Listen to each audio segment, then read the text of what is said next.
नमः श्रीवर्धमानाय निर्धूतकलिलात्मने सालोकानां त्रिलोकानां यद्विद्यादर्पणायते। धर्मानुरागी महानुभाव, आप रत्नकंडक श्रावकाचार पढ़ रहे हैं। आपको पता है इनके लेखक आचार्य समंतवत स्वामी हैं। श्रावक को कैसे जीवन जीना है इसके बारे में बहुत सुंदर बातें कही गई हैं। 12 व्रतों की चर्चा, 11 प्रतिमाओं की चर्चा, अतिचारों की चर्चा, सम्यक दर्शन, सम्यक ज्ञान, सम्यक चारित्र्य की। इसके अलावा सबसे बड़ी बात है संलेखना समाधि कैसे जीवन के अंत में की जाए, इसके बारे में बहुत सुंदर वर्णन है और ये सबको पढ़ना चाहिए। 150 कुल श्लोक हैं इसमें और संस्कृत भाषा में लिखा गया है। 104 नंबर का श्लोक अपन पढ़ रहे थे। कल असरण भावना के बारे में जाना था। पहले श्लोक का उच्चारण एक बार पुनः कर लेते हैं, फिर इसके अर्थ को और अच्छे से समझते हैं। असरणमसुवमनित्यं दुःखमनात्मानमावसामि भवं मोक्षस्तद्विपरीतात्मेति ध्यायन्तु सामयिके। असरणम, शरण कोई नहीं है, इसकी चर्चा हुई। अशुभम अनित्यम दुखम अनात्मावसामी भवम। भव अशुभम कैसा है? अशुभ है। देखिए, भव को शुभ नहीं बोला। भव मतलब संसार। संसार शुभ कैसे हो सकता है? जहाँ बंधन हो वो शुभ नहीं हो सकता है। शुभ नहीं हो सकता बंधन, बांधने वाला शुभ नहीं। ये आध्यात्मिक भाषा की बात है कि जो 4 गतियां हैं, 4 आयु का बंध है, वो शुभ नहीं है। क्योंकि संसार में जो जन्म मरण कराए वो कभी भी शुभ नहीं हो सकता। अपेक्षाकृत शुभ बोले गए हैं कि भैया तिरंच आयु, नरक आयु से तो अच्छा है मनुष्य और देव आयु, इसलिए अपेक्षाकृत शुभ बोले गए हैं। लेकिन चारों को बंध की अपेक्षा से देखें, कर्म बंध की अपेक्षा से देखें तो बंद ही है। 4 प्रकार की जेल। एक ऐसी जेल जैसे काले पानी की सज़ा।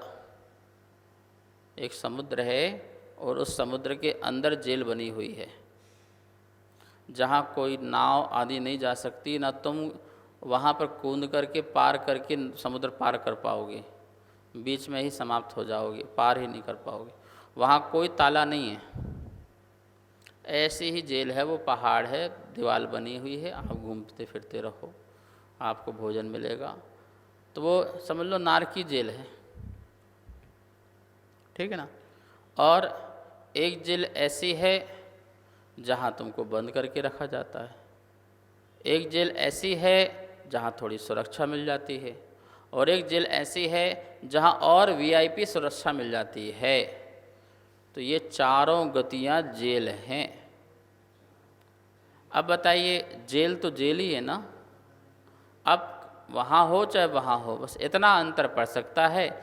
ये दुख वाली जेल ज़्यादा है, ये कम दुख देने वाली है, ये और कम और ये और कम। लेकिन चारों ने ही तुम्हें जेल के अंदर बंद कर रखा है, ये बात ध्यान रखो। तो ये अशुभ है, ये नियम से है।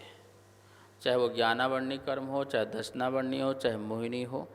8 की 8 कर्म और 148 प्रगतियाँ, उसमें से तीर्थंकर प्रगति आदि छोड़ दो, जिसे तीर्थंकर बनना हो, कुछ शुभ प्रगतियाँ हैं।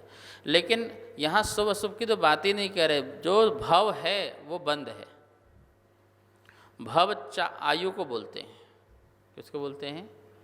4 मनुष्य भव, त्रियंच भव, नारकी भव, देव भव। ये 4 भव। भव मतलब आयु, कर्म, संसार, जिसके कारण संसार में ये बंधता है। संयोग केवली या अरहंत केवली भी चाहें तो मैं अपने शरीर को छोड़ करके मोक्ष प्राप्त कर लूँ, तो उनके चाहने से भी नहीं हो सकता है। यद्यपि वो चाहते नहीं है, क्योंकि मोहिनी कर्म का अभाव हो चुका है। लेकिन मैं ऐसी प्रसंग कह रहा हूँ, यदि बाई चांस ऐसा हो जाए नहीं मुझे शरीर छोड़ना है तो शरीर भी नहीं छोड़ सकते हैं, कर्म ही शरीर छोड़ के जाएगा। अघात या कर्म स्वमेव ही जाएंगे, आप उनको नहीं छोड़ सकते हो। तो बोलो, तीर्थंकर को, अरहंत केवली को, सामान्य केवली, विशेष केवली, जो भी केवली हैं, उनको किसने भव में रखा? तो जो भव में रख रहा हो वो शुभ कैसे हो सकता है? मैं मोक्ष जाना चाहता हूँ और मुझे कोई रोके तो कैसे होगा? आप मंदिर जाना चाहते हो और कोई व्यक्ति आपको मंदिर नहीं जाने दे तो बताइए वो मंदिर, वो व्यक्ति शुभ है कि अशुभ है?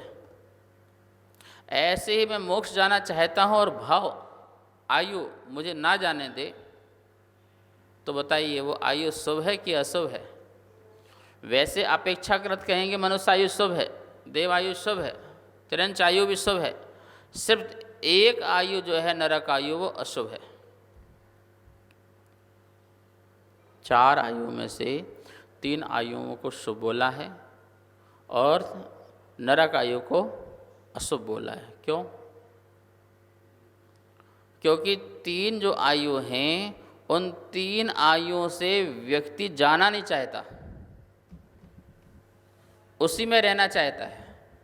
देव में जो गया वो देव में ही रहना चाहता है, मनुष्य में जो गया वो मनुष्य में रहना चाहता है, और जो तिरंच में गया वो एक कीड़ा भी है ना मल में, तो वो मल से भी नहीं मरना चाहता, वो उसमें रहना चाहता है। लेकिन नारकी एक ऐसा जीव है जो नरक में रह के नरक से निकलना चाहता है।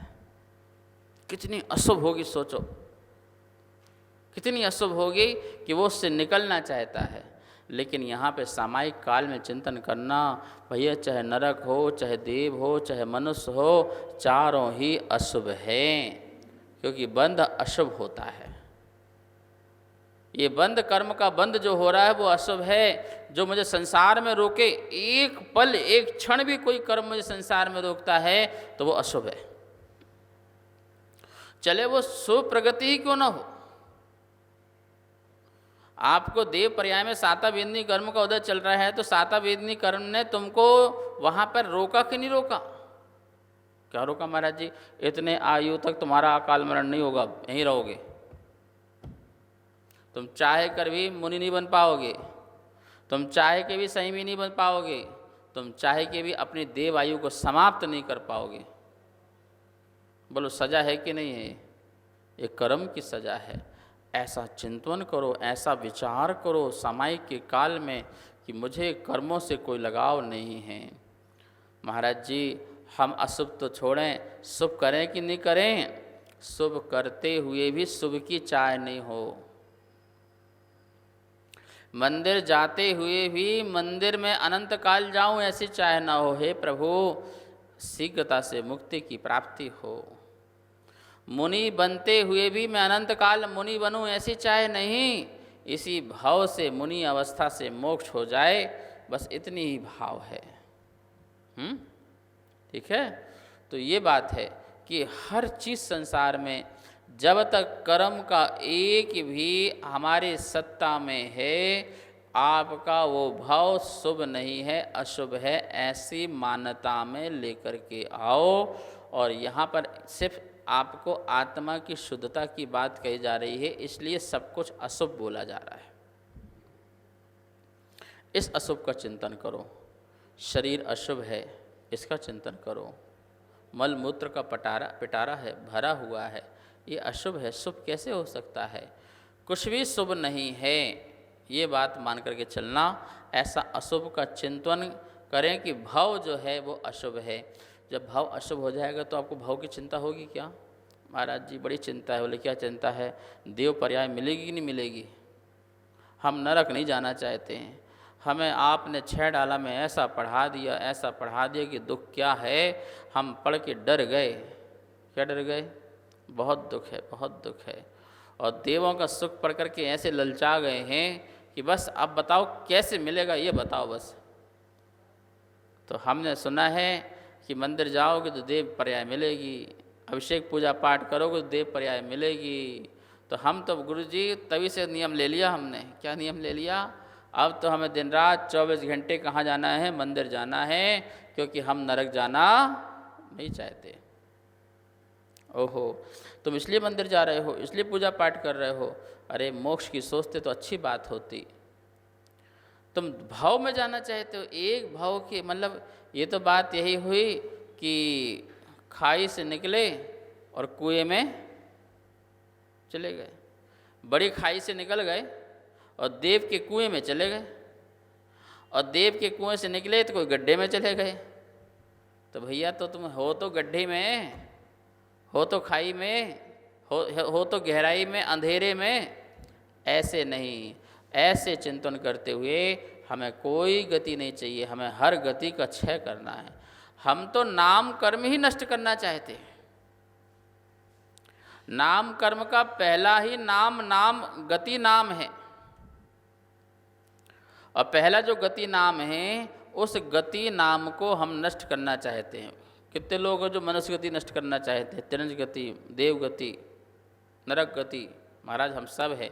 तो बोलो ना, फिर क्यों बोलते हो मुझे मनुष्य बना दो, मुझे देव बना दो, मैं ये हो जाऊं, मुझे अच्छी पर्याय मिल जाए, अच्छा बढ़िया परिवार मिल जाए। ये दुख का कारण है। सामायिक में इस प्रकार का चिंतन करना कि भाव अशुभ है। और कैसा है भाव? अनित्यम, अनित्य है, नित्य नहीं है। भाव भी नित्य नहीं है। भाव जो है वो अनित्यता को लिए हुए है। मतलब कि आप एक आयु को भोग करके समाप्त करके फिर दूसरी आयु को जाना पड़ेगा, दूसरी गति जाना पड़ेगा, तो फिर आपकी आयु या आपका भाव नित्य कैसे हो सकता है? अच्छा, कितने लोग जो यहाँ नित्य वाले बैठे हों, महाराज जी हम तो बढ़िया मनुष्य भाव में ही रहेंगे, ऐसे कितने लोग हैं? पर तैयारियां तो आपकी ऐसी चल रही हैं जैसे कि हमें परमानेंट यहीं रहना है। आदमी हाथ पैर नहीं चल पा रहे हैं, तब भी तैयारियां ऐसे कर रहा है जैसे कि मरना ही नहीं है, जैसे कि शरीर छूटना ही नहीं है, जैसे कि आयु समाप्त होना ही नहीं है। भाई अनित्य है। राजा राणा छत्रपति हाथिन के, बताइए, राजा राणा छत्रपति हाथी में जो सवार करके चलते थे, नीचे जमीन में नहीं चलते थे, ऐसे राजा महाराजा और योद्धा महायोद्धा सब जितने भी हुए ख्याति प्राप्त, ये सभी जो है क्या हुए? चले गए, छोड़ के चले गए। कितने मुफलिस, कितने तमंगर हो गए, खाक में मिलकर के सब बराबर हो गए, सब चले गए, कोई नहीं बचा। ऐसा सामायिक में चिंतन करना कि मैं भी कौन हूँ, मैं कब तक हूँ, मेरा भी अनित्य जीवन है, ये शरीर अनित्य है, छूट जाएगा, ये भाव अनित्य है, ये छूट जाएगा, बदलता रहूँगा। तो इस अनित्य संसार में मुझे नहीं रहना है। मैं जन्म मरण के चक्कर में नहीं पड़ना चाहता हूँ। ऐसे अनित्य संसार में मुझे नहीं रहना है कि फिर जन्म लो फिर मरण करो, फिर जन्म लो फिर मरण करो। ऐसे संसार में मुझे, जहाँ जन्म मरण ही ना हो, मैं नित्य रहूं, मेरा जो आत्मा शाश्वत रूप से नित्य रहे, जन्म मरण न करे, दुख और सुख के चक्कर में न पड़े, सदा ही शुद्ध अवस्था में रहे, ऐसा मैं काम करूं। तो सामायिक काल में ये चिंतन करने से फिर तुम्हें संसार के प्रति भी आसक्ति नहीं जाएगी। संसार, शरीर और भोगों से विरक्ति का नाम वैराग्य, और वैराग का नाम ही सामायिक है। जहाँ संसार से, देखो आश्रम में क्या ले लिया आपने? बोलो, संसार, शरीर और क्या बोला? भोग। तो आपने आश्रम में ले लिया कि संसार आश्रम है, ठीक है? तो आपने संसार के बारे में, संसार शरीर अशुभ है, शुभ नहीं है, और अनित्य जितने भी तुम्हारे भोग हैं वो कैसे हैं? अनित्य हैं, नित्य नहीं हैं, परमानेंट नहीं है। तो इस प्रकार से समंत भट्ट स्वामी ने संसार शरीर भोगों से निवृत्ति कैसे हो, इसका चिंतन करके सामायिक में समाधान निकालना चाहिए। चित्तमेव संसारः, आचार्य अमरचंद स्वामी ने कहा है चित्तमेव संसारः, चित्त ही संसार है, मन ही संसार है। जो राग द्वेष में चित्त लगा हुआ है वह संसार है। उस संसार को तुम अशरण जानो, अशुभ जानो और अनित्य जानो। और फिर कैसे बोला, दुखम, कैसा संसार, दुखमय है। भैया संसार में कहूँ सुख नहीं है। जे त्रिभुवन में जीव आनंद, सुख चाहे दुखते भयवन। इसका मतलब ही हो गया कि संसार में सभी दुखी हैं, सुख की तलाश करते हैं। तो संसार में कहाँ सुख मिला तुमको? नरक में सुख मिल गया, त्रियंच में सुख मिल गया, मनुष्य में सुख मिल गया, और क्या तुम्हें सुख जो है देव पर्याय में सुख मिल गया? देव पर्याय में सुख होता ना तो उदाहरण दिया है आचार्य भगवान ने। कुंद कुंद के ग्रंथ में एक बात आई हुई है, यदि देव सुखी हैं तो फिर वो नए नए स्थानों में रमण करने क्यों जाते हैं? नए नए स्थानों में कीड़ा करने क्यों जाते हैं? बोर क्यों हो जाते हैं? अब चलो यहाँ नहीं, आज यहाँ, आज नहीं, मतलब ये सुख खत्म, फिर ये सुख, फिर ये सुख, फिर ये सुख, मतलब वहाँ भी सुख जो है क्षणभंगुर है और दुखमय। मतलब जो सुख है वही दुख रूप है। तो मनुष्य भाव में भी जितने तुम सुख सोचते हो, मकान से सुख, दुकान से सुख, परिवार से सुख, पद से सुख, प्रतिष्ठा से सुख, ये सारे दुखमय हैं, क्लेश के कारण हैं, संक्लेश के कारण हैं। ठीक है, तो संसार भाव कैसा है? दुखमय है। चारों गति में सुख नहीं है। आप 6 डाला पढ़ के देख लेना, पहली ढाल पढ़ लो। पहली ढाल में बता दिया गया है चारों गति में जीव ने सुख नहीं प्राप्त किया है। चारों गति ही जो है दुख का कारण है। और इसमें जो मनुष्य पर्याय है वो आत्मा में चला जाए तो सुख का कारण बनेगा। बाकी भाव तो नियम से कैसा है? दुख का ही कारण है। तो ऐसे भाव में हमें क्या लालसा, ऐसे भाव से हमें क्या प्रेम, और ऐसे भाव से हमें क्या घृणा? साम्य भाव में रहना है, समता भाव में रहना है, और इस संसार के दुख से हमें दूर होना है, जाना है। ऐसा चिंतन सामायिक काल में करना चाहिए। शेष विषय कल करेंगे, समय हो चुका है। आइए माँ जनवाणी की स्तुति करते हैं। जा वाणी के ज्ञान से सूझे लोकालो, सो वाणी मस्तक धरूं सदा देत हूँ धो। हे जनवाणी भारती तोहे जपो दिन रैन, जो तेरी शरणा धरे सो पावे सुख चैन। सबको बहुत मंगल आशीर्वाद।